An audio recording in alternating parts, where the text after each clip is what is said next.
لوگ تو صرف کربلا کے میدان میں یہ دیکھتے ہیں کہ امام حسین کی شہادت ہو گئی، علی اصغر کی شہادت ہو گئی، علی اکبر کی شہادت ہو گئی، عباس علمبردار کی شہادت ہو گئی، یہ شہادتیں اپنی جگہ پر، لیکن اگر کمپیریزن میں بتاؤں کس نے کتنوں کو مارا تھا، کس نے کتنوں کو زخمی کیا تھا، تو پھر تمہیں پتہ چلے گا کہ وہ کٹ کر کے بھی فتح یاب تھے، وہ شہید ہو کر کے بھی فتح یاب تھے، اس لیے کہ یزیدیوں کے پاس بولنے کے لیے منہ نہیں ہے۔ اگر کسی یزیدی کو پوچھے کہ تم کس کے ساتھ لڑنے کے لیے گئے تھے تو یہ کہیں گے 80 لوگوں کے ساتھ۔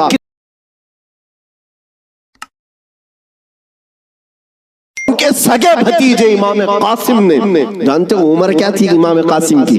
یہاں بیٹھے ہوئے اکثر لوگ عمر میں بڑے ہوں گے بہت سارے، 19 سال کی جوانی تھی، 19 سال کی جوانی۔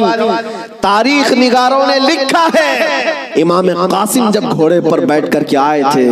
تو یزیدی خیمے میں ایسی کھلبلی مچی، لوگ یہ کہتے تھے کہ قاسم بن حسن، امام حسن کے بڑے بیٹے امام قاسم، میں نے یہ بھی روایت پڑھی، امام قاسم جب گھوڑے پر صرف پہلو بدلتے تھے،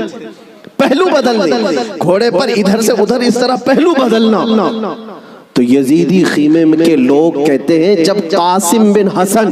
گھوڑے پر پہلو بدلتے تھے تو ایسا لگتا تھا کہ بجلی چمک رہی، بجلی چمک رہی ہے۔ یہ خوف سینوں میں ہزاروں کے ہونے کے باوجود کس نے طاری کیا؟ میرے عزیزو، وہ رب ذوالجلال ہے، غالب حکمت والا، جس نے قرآن میں فرمایا وَلَا تَهِنُوا وَلَا تَحْزَنُوا وَأَنْتُمُ الْأَعْلَوْنَ إِن كُنتُم مُؤْمِنِينَ، تم گھبراؤ مت، پریشان مت ہو، مولا فرماتا تم ہی غالب رہو گے اگر تم سچے ایمان والے ہو، اگر تم میرے مصطفیٰ کریم صلی اللہ علیہ وسلم کے سچے غلام ہو۔ لوگ تو صرف کربلا کے میدان میں یہ دیکھتے ہیں کہ امام حسین کی شہادت ہو گئی، علی اصغر کی شہادت ہو گئی، علی اکبر کی شہادت ہو گئی، عباس علمبردار کی شہادت ہو گئی، یہ شہادتیں اپنی جگہ پر، لیکن اگر کمپیریزن میں بتاؤں کس نے کتنوں کو مارا تھا، کس نے کتنوں کو زخمی کیا تھا، تو پھر تمہیں پتہ چلے گا کہ وہ کٹ کر کے بھی فتح یاب تھے، وہ شہید ہو کر کے بھی فتح یاب تھے، اس لیے کہ یزیدیوں کے پاس بولنے کے لیے منہ نہیں ہے۔ اگر کسی یزیدی کو پوچھے کہ تم کس کے ساتھ لڑنے کے لیے گئے تھے تو یہ کہیں گے 80 لوگوں کے ساتھ۔ کتنے لوگوں کے ساز و سامان کے ساتھ گئے تھے؟ کہیں گے 22,000 کے ساتھ۔ تو دنیا آج بھی ہنسے گی، 80 لوگوں سے لڑنے کے لیے 22,000 گئے تھے، کیا کیا لے کر گئے تھے؟ ہاتھی بھی تھے، گھوڑے بھی تھے، نیزے بھی تھے، تلواریں بھی تھی، بھالے بھی تھے، سب تھا۔ پھر اگر تم سے پوچھا جائے ساز و سامان کے ساتھ سہولتیں کیا تھی، یزیدی کہیں گے پورا پانی ہماری طرف تھا، دریائے فرات بھی ہماری طرف تھا، کھانا بھی ہماری طرف، پانی بھی ہماری طرف۔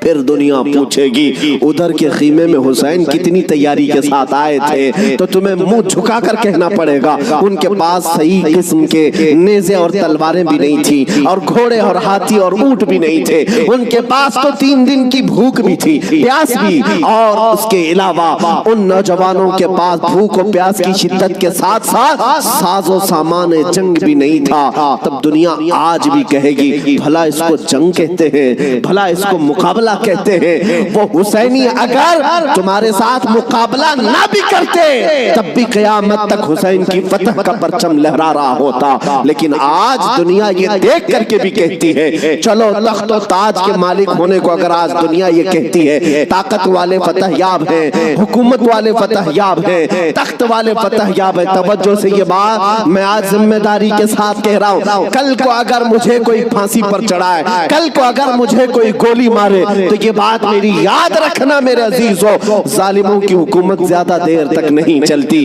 یزید کا تخت بھی تھا، تاج بھی تھا، حکومت بھی تھی، فوجی بھی تھے، سپاہی بھی تھے، لیکن آج جاؤ اس یزید کے تخت کو ڈھونڈنے کے لیے، محل کو ڈھونڈنے کے لیے۔ دمشق آج بھی موجود ہے، ملک شام آج بھی موجود ہے۔ دمشق اگر جا کر کے لوگوں سے